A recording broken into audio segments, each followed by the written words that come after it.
राष्ट्रीय चेतना और सांस्कृतिक प्रवाह के नायक और भारतीय स्वतंत्रता के उन्नायक महाकवि जयशंकर प्रसाद का एक गीत जो पथ संचलन में गाया जाता था, राष्ट्रीय स्वयंसेवक संघ के द्वारा काशी हिंदू विश्वविद्यालय से निकला स्वयंसेवकों का समूह, उसका पथ संचलन, उस समय यह गीत था। हिमाद्रि तुंग श्रृंग से प्रबुद्ध शुद्ध भारती, स्वयं प्रभा समुज्ज्वला स्वतंत्रता पुकारती। अमर्त्य वीर पुत्र हो, दृढ़ प्रतिज्ञ सोच लो, प्रशस्त पुण्य पंथ है, बढ़े चलो बढ़े चलो। असंख्य कीर्ति रश्मियां विकीर्ण दिव्य दासी,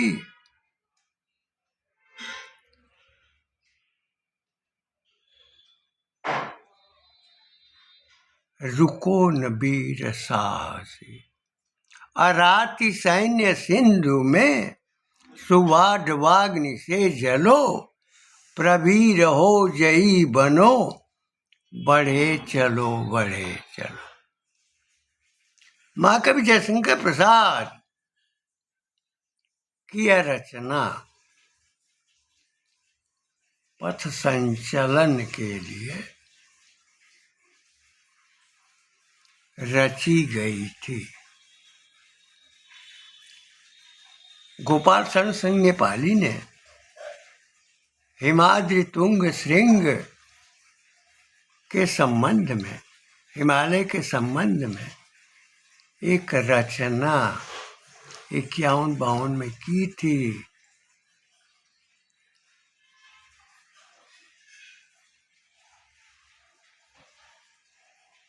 शंकर की पूरी चीन ने सेना को उतारा, 40 करोड़ों ने हिमालय को पुकारा।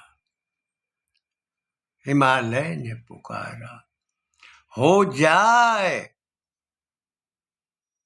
गंगा पराध, हो जाए कहीं पराधीन गंगा की धारा, 40 करोड़ों को हिमालय ने पुकारा। उसी की संतति, उसी की भावधारा और उसी गुलाम की विचारधारा में आज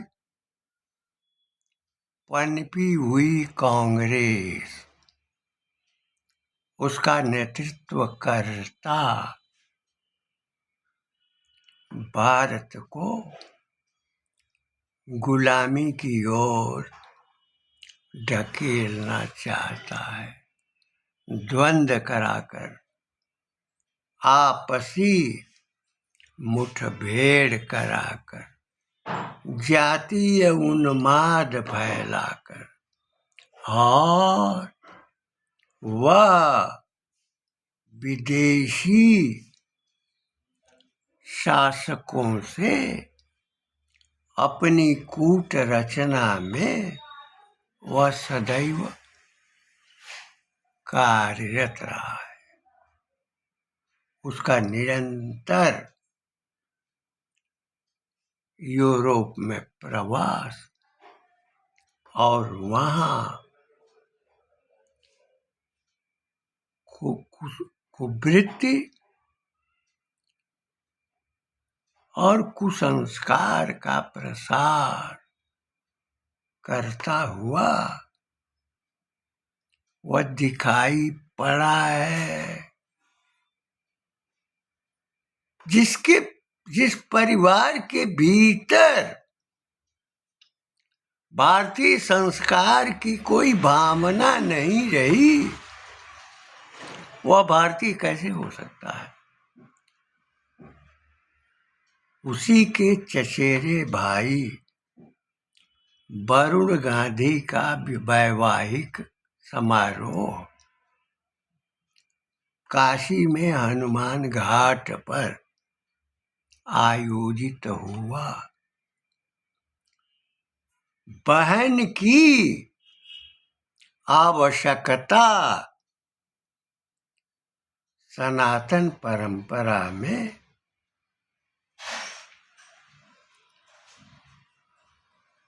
परिवार में होती है, लेकिन उसकी चचेरी बहन एकमात्र वह उस वैवाहिक समारोह में सम्मिलित नहीं हो सकी, क्योंकि सनातन प्रकृति की धारा में वैवाहिक कार्यक्रम संपादित हुआ था, जिसमें भारत की मिट्टी के साथ लगाव नहीं है। भारत के अतीत की कोई स्मृति नहीं है। भारत के महापुरुषों के त्याग और बलिदान का स्मरण नहीं है। जो भारतीय रीति रिवाज से रहित है, भारतीय संस्कारों से जो कटा हुआ है परंपरागत रूप में, जिसके भीतर कुटिल योजनाएं हैं, जो भैंसों और सांडों की तरह दूसरों का शील हरण करने का अभ्यस्त रहता है, या दूसरे की हरी भरी खेती में मुंह डालने का प्रयास करता है। यह हमारा नहीं, ये मुंशी प्रेमचंद के गोदान की शब्दावली है, जिसके भीतर संस्कारहीनता है, जिसके ऊपर भीतर देशभक्ति का भाव नहीं है, जिसमें राष्ट्रीय चेतना नहीं है, वह राष्ट्र के संबंध में क्या सोचेगा? जिसको वह अपना पूर्वज मानता है,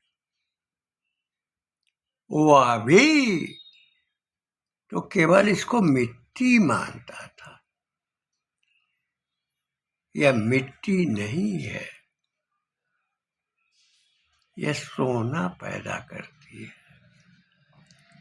चाहे संस्कारों में, चाहे फसलों में, चाहे खदानों में।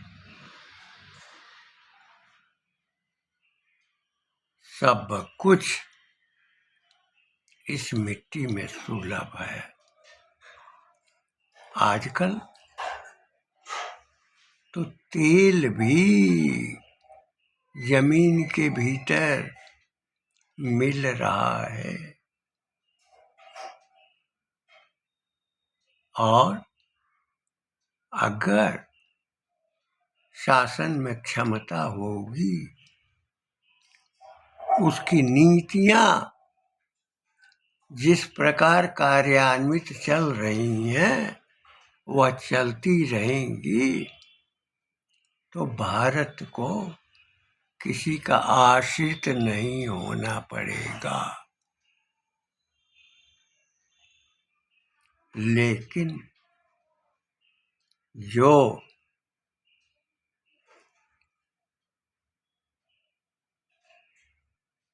दूषक धारणा के राजनीतिक चिंतन धारा के व्यक्ति हैं, उनको तो कुछ और ही दिखाई पड़ता है। यही काम अंग्रेज किया करते थे, दूसरों को लड़ाकर, दूसरों से युद्ध कराकर और अपनी सत्ता स्थापित कर लेते थे। सहायक संधि की शर्तें, 1757 की प्लासी की लड़ाई, मीर जाफर की गद्दारी, सिराजुद्दौला का पतन, मीर कासिम का धोखे से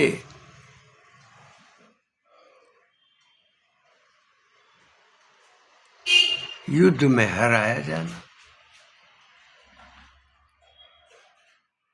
पत्ता बहादुर शाही का सहयोग और उसका संरक्षण, इस प्रकृति के विचार वाले लोग जो राजनीतिक धारा में है, पूरी तरह विद्यमान है और पूरे भारतीय परिवेश को उस दिशा में लाना चाहते हैं जो यूरोपीय परिवेश का हो। लेकिन प्रेमचंद ने ही व्यक्त किया है कि भारतीय जो नारी है वह यूरोपीय नारी तो बन नहीं पाएगी, लेकिन भारतीय संस्कार भी वह लुप्त कर देगी।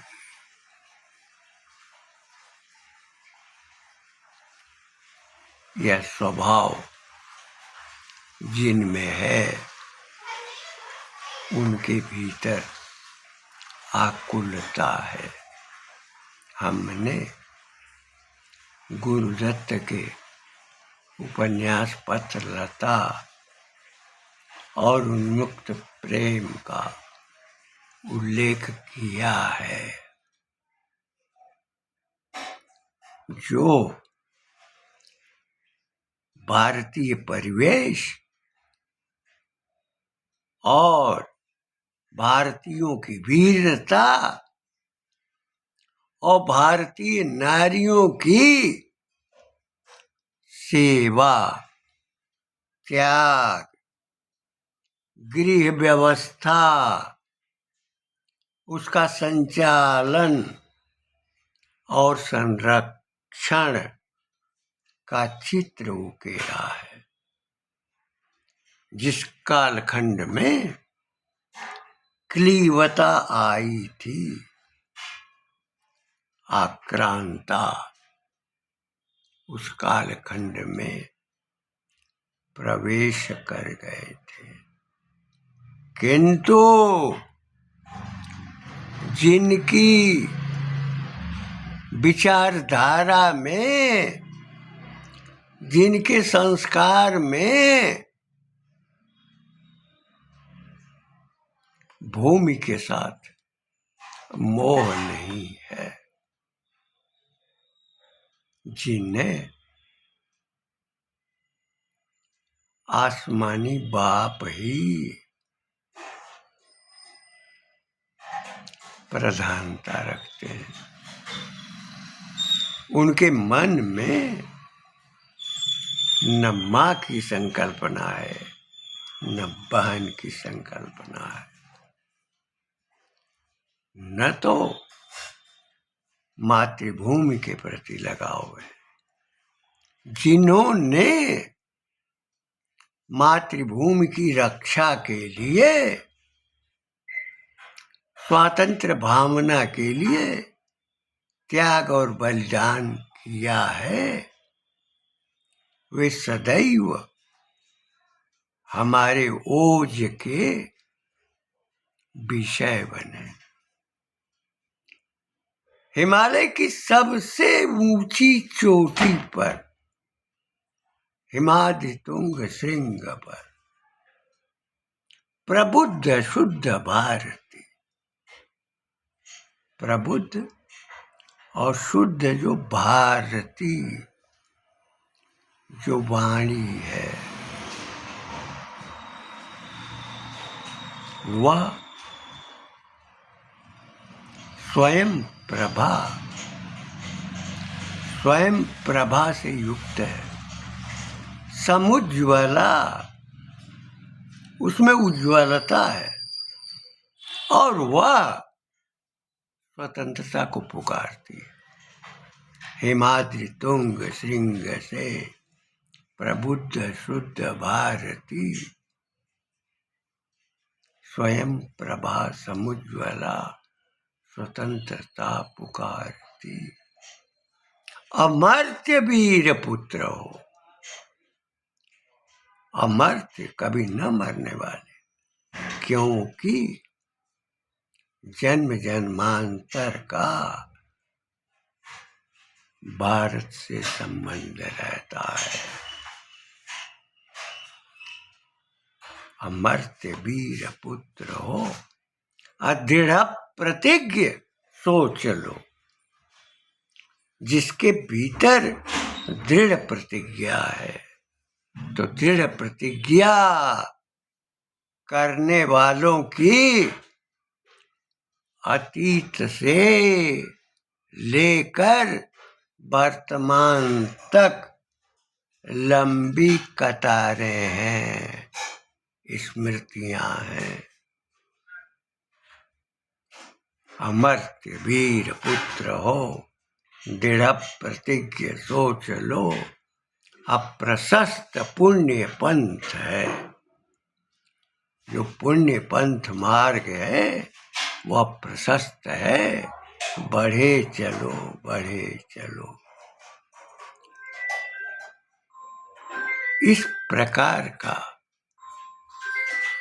गान करके अपूरे जनमानस में वीरता का संचार करने वाले महाकवि जयशंकर प्रसाद न केवल राष्ट्रीय चेतना के गायक थे, बल्कि सांस्कृतिक चेतना के सशक्त प्रवाह भी थे। उनके भीतर प्रत्येक दर्शन का ज्ञान था, और उनकी रचनाओं में वह सर्वत्र दिखाई पड़ता है। दुर्भाग्य की बात है कि जो यूरोपीय संस्कृति में पले हुए हैं, वे भारत को पहचान नहीं पाते।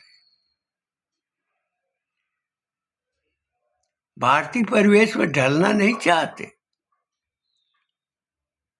भारत की मिट्टी को मिट्टी नहीं समझते, उसके साथ लगाव उनका नहीं होता।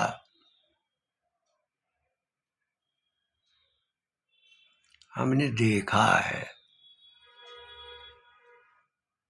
विदेशी धर्म प्रचारक जब आते थे तो सबसे पहले वह वैदिक वांग्मय की धारा खोलते, उनमें कमियां ढूंढते, और फिर उन्हें अपना संस्कार देने का प्रयास कर।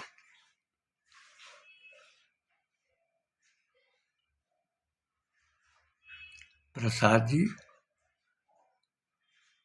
केवल कक्षा 6 तक पढ़े थे, जो वर्तमान शिक्षा व्यवस्था है उसके अंतर्गत, लेकिन उनको शिक्षित करने के लिए, विद्या दान करने के लिए अध्यापक आते थे, जो उपनिषदों का ज्ञान भी देते थे, जो पुराणों से उनका बोध भी कराते थे, जो रामायण और भागवत के प्रसंगों का आख्यान भी करते थे। उनके साथ उनकी बहनें भी होती थी, अड़ोस पड़ोस की लड़कियां भी होती थी, जिनमें ज्ञान का प्रवाह था। इसी नाते वैदिक दर्शन, आनंदवादी दर्शन, जो कश्मीरी दर्शन है, वल्लभ दर्शन और शांकर दर्शन, द्वैत और अद्वैत, ब्रह्म का एकत्व, इन सब का ज्ञान महाकवि जयशंकर प्रसाद को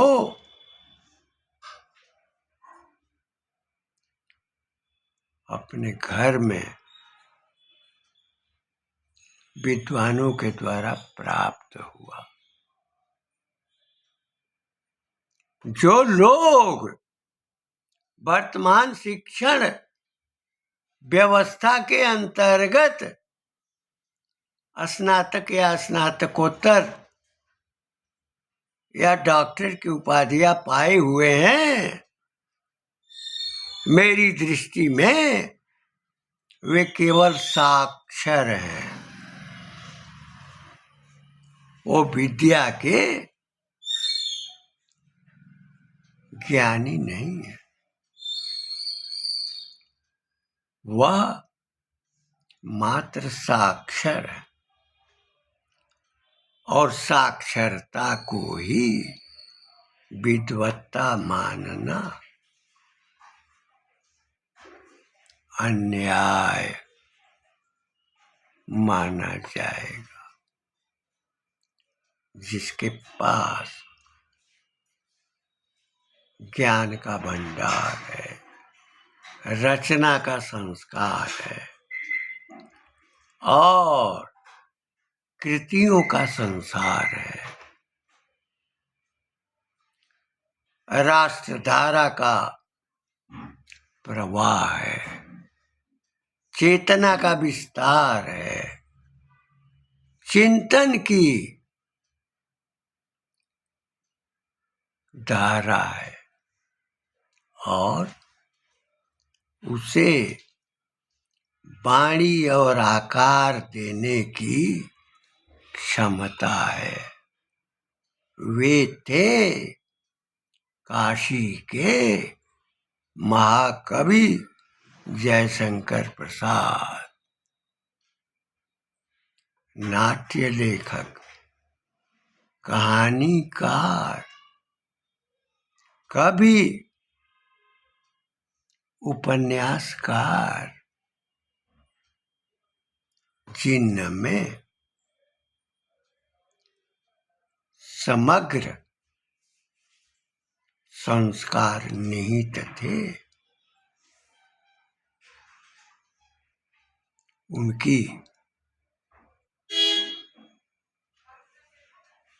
उनके द्वारा रचित पथ संचलन गीत भारतीय राष्ट्रीय स्वातंत्र आंदोलन में गाया जाता रहा और उस गान से हमारे भीतर पथ संचलन में क्रियाशील लोगों के भीतर और दर्शकों के भीतर वीरता का संचार होता था।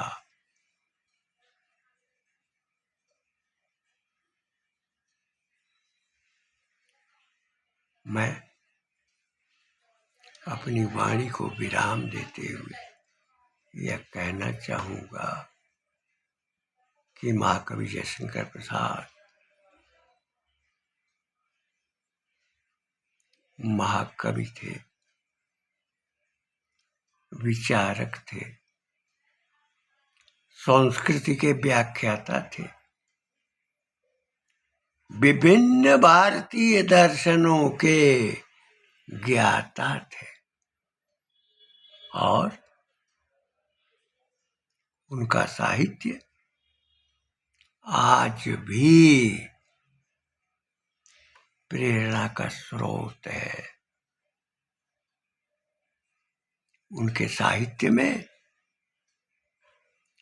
लाक्षणिकता और व्यंजनात्मक शक्ति है। अभिधा वाले आसानी से समझ नहीं पाते, इसलिए अध्ययनशीलता, दूर तक सोचने की क्षमता, व्यंजित प्रकृति को जानने का संस्कार जिनमें होगा वे ही प्रसाद को समझ पाएंगे। प्रसाद का साहित्य अनंत काल तक बना रहेगा। जैसे गोस्वामी तुलसीदास जी का रामचरितमानस व्याप्त है और उसके संबंध में यह बात भी कही जाती है।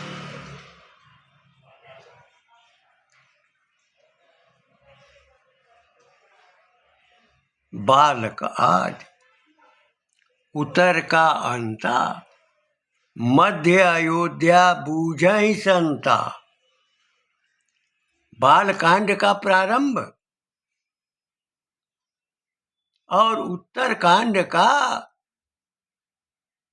सप्तम सोपान का अंतिम भाग और बालकांड उत्तरकांड अंता।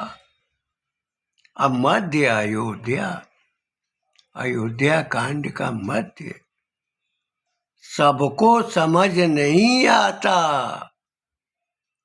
जो संत हैं, विद्वान हैं, वही समझ पाते हैं। इसी प्रकार प्रसाद की रचनाओं में वही प्रवेश कर सकते हैं जिनके भीतर ज्ञान का अनुपम भंडार हो और उसकी व्याख्या करने की क्षमता विद्यमान हो। जो अभिधात्मक रचनाएं हैं, कहानियां और उपन्यास हैं, वे तो आसानी से